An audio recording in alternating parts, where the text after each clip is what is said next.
เป็นไงคะเป็นไงเหยียบทรายครั้งแรกก็ไม่เคยเหยียบทรายแล้วเหยียบพ่อพาเดินดิเดินที่ลูกเดินนี่เดินเหยียบทรายเดินแตกใจแตกเท้า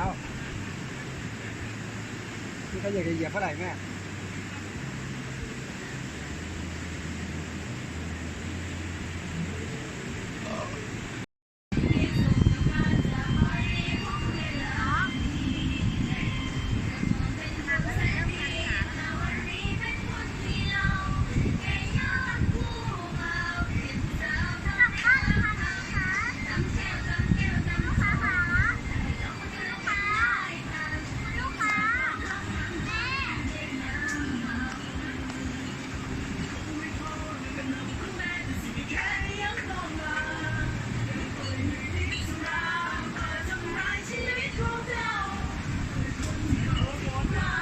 เอาไปเล่นน้ำสักพักเรากลับบ้านไป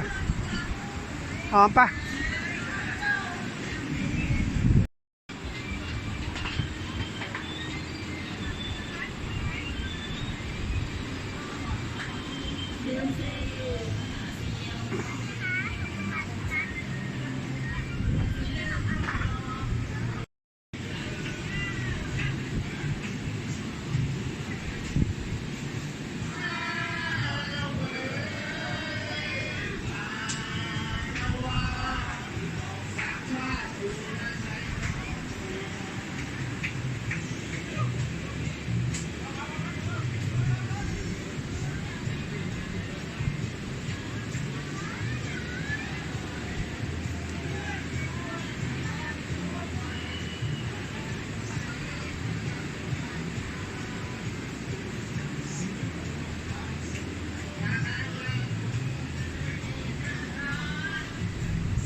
น้อง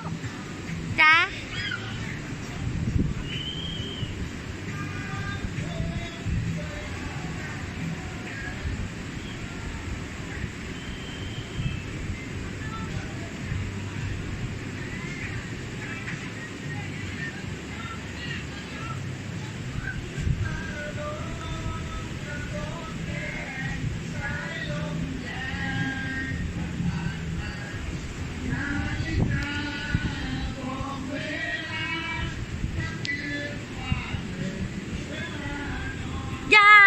กินไม่ได้ อะไรลูก กินไม่ได้นะ